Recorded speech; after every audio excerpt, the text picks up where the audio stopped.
My name is Adam Eckerly. I'm a Senior Technical Marketing Architect with the Cloud Platform Business Unit.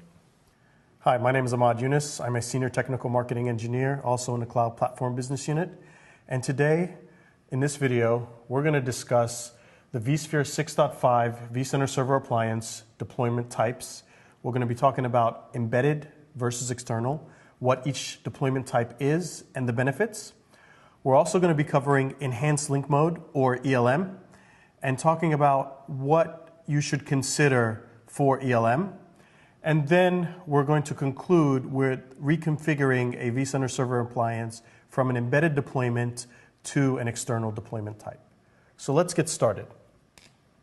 The first deployment type we're going to cover is the embedded deployment.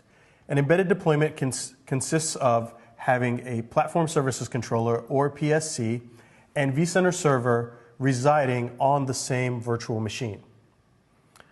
So Adam, let's talk about some of the benefits for an embedded deployment type. Yeah, so as you can see, since everything, like Ahmad said, is running on the same virtual machine, it is very simple.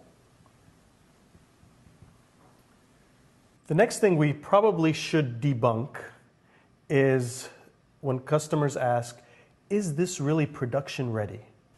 Yeah, absolutely. So the embedded node can handle the full amount of maximums that any other deployment model can handle. So an embedded node can handle up to, 4,000 hosts. Roughly, yeah. Whatever the maximums guide says, Yep. An embedded deployment can also support. Yeah, so I would say absolutely, it is production ready.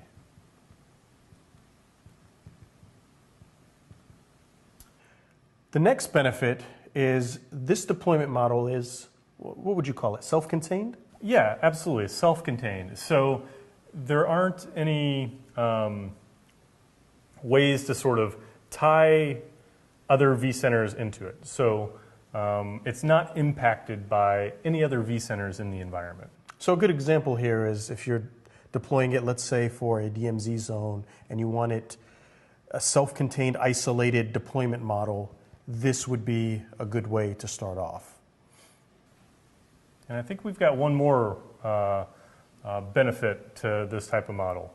Yeah, you're not locked in to this deployment model. You can actually reconfigure from an embedded to an external deployment if need be. So I think here we can state that if you want to start off simple, you certainly can, and then later on, depending on Enhanced Link Mode, which we'll talk about later, you can certainly externalize and not have to worry about it. Yeah, absolutely. I think the bottom line, right, is this is a perfectly good deployment model if it meets your requirements. Okay, so now let's talk about the next deployment model, which is the external deployment model. And in the external deployment model, we are now going to have the Platform Services Controller on its own virtual machine and vCenter Server on its own virtual machine. Now, the key benefit to this deployment model is having Enhanced Link Mode.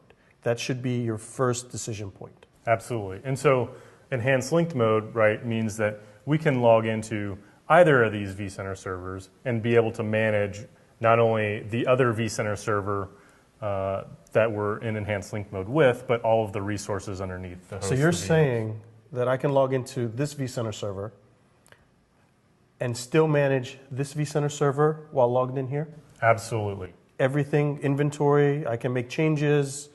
There's no difference between logging in here, managing here, and vice versa? Nope, absolutely not. It's the same seamless experience. Okay. And how many vCenters can I have in Enhanced Link Mode? With vSphere 6.5 Update 1, we can have up to 15 vCenters in a single SSO domain. Oh, wow. So we're increasing from 6.5 GA from the 10 to 15. Absolutely. Okay. So you want to talk about maybe some of the advantages of the external deployment other than, well, let's start off with Enhanced Linked Mode, right? ELM, as we like to abbreviate. Right. So with an external deployment, we also can have the concept of multi-site. That's absolutely right. Where we can actually have multiple sites in a deployment. And a site is simply a logical boundary for your platform services controller within an SSO domain. Yep. So another thing to talk about is, this may sound fantastic that I can manage all of these vCenters sort of in that single point of management. But there's one thing that is also sort of a constraint, right, that may be a drawback to this type of deployment. Version dependency, right? So correct. In this type of deployment, all of my components, PSCs and vCenters, all need to be the same version. Exactly. Yeah. Now, the only time you will not have them on the same version is during the upgrade process. Because during the upgrade process, we'll start off with upgrading the platform services controller. Let's say you're on 6.0 and you want to get to 6.5. So you're going to upgrade all the platform services controller within your vSphere SSO domain. But that leaves your vCenters still on 6.0. We call that mixed mode, and that's okay. But it's only okay during upgrade time. That's right. Then you want to go ahead and upgrade your vCenter servers and get yourself on the same consistent versioning, and now you get the benefit of all the features and functionalities within 6.5. Exactly right. And then the last thing to talk about is we do get some scale increases by having multiple vCenters within this enhanced link mode environment.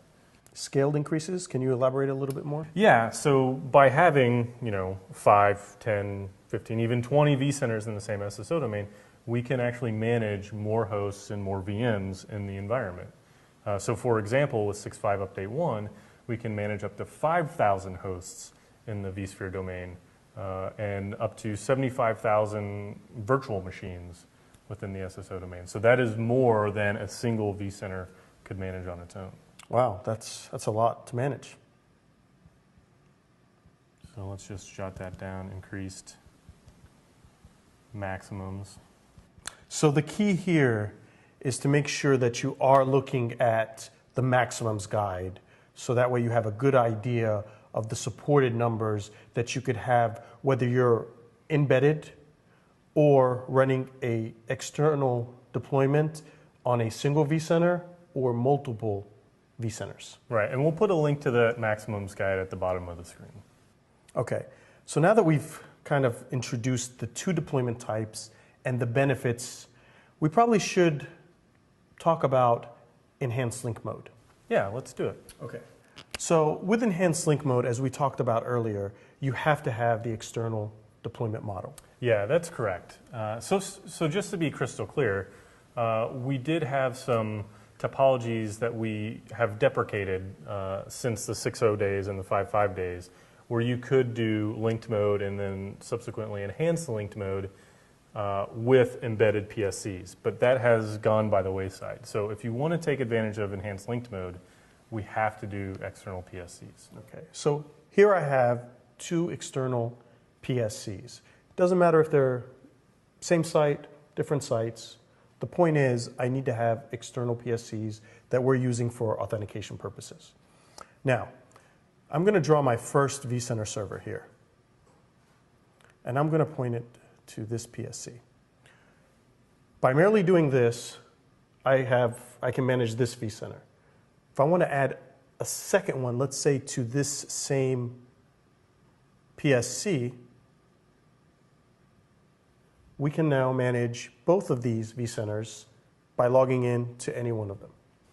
Yeah, that sounds great. Okay. You think we should add more? Yeah, absolutely. Let's Okay. see, what would that look like? So we're going to add another one here. This time I'm going to point it to this PSC. So what's going to happen when I log into this vCenter server? Well, hopefully you'd be able to see all the other vCenters. Right. And again, the boundary here is the vSphere SSO domain, right? As long as I'm with this domain, I can add as many as, again, in 6.5, 10 vCenters, and in update 1, I think you mentioned 20 vCenters. Okay. So that's my boundary, right? And it doesn't matter whether I'm within the same site or multi-site, just within the SSO domain. But what if I have another vCenter that's maybe an embedded has an embedded PSC. Can I add that in to this environment? So it would look something like this, right? I have my PSC, I have my VC, but it is isolated. An embedded deployment cannot talk to an external deployment. So you absolutely have to have external PSCs Absolutely for have to enhanced have. link mode. Correct. Okay. What if I had another deployment though? Yeah, what if you had another external deployment? Sure. So what we can do here is I can have a PSC, right? And then I have a vCenter server. Can I connect these two? You should not be able to connect those two because they are in correct. separate SSO domains. Correct.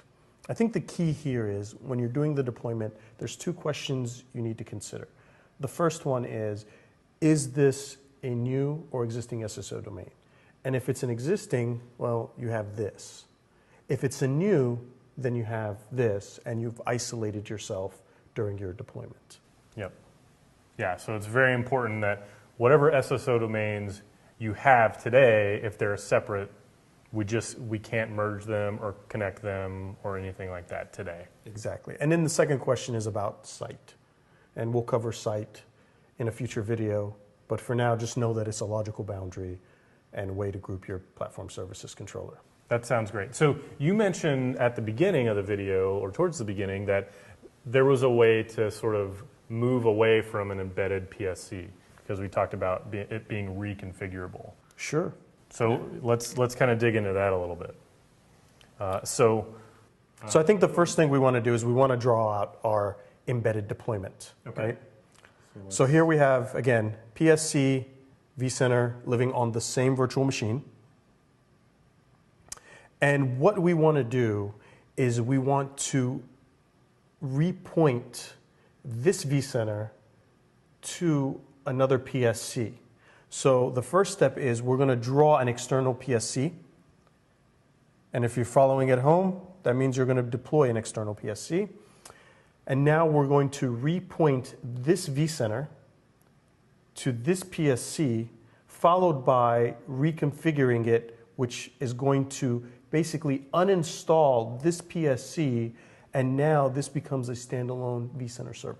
I think I know the command to do that, and that would be the cm sso util reconfigure, if I can spell. Reconfigure command, right? Absolutely correct. And so this ends up. Can't remember that.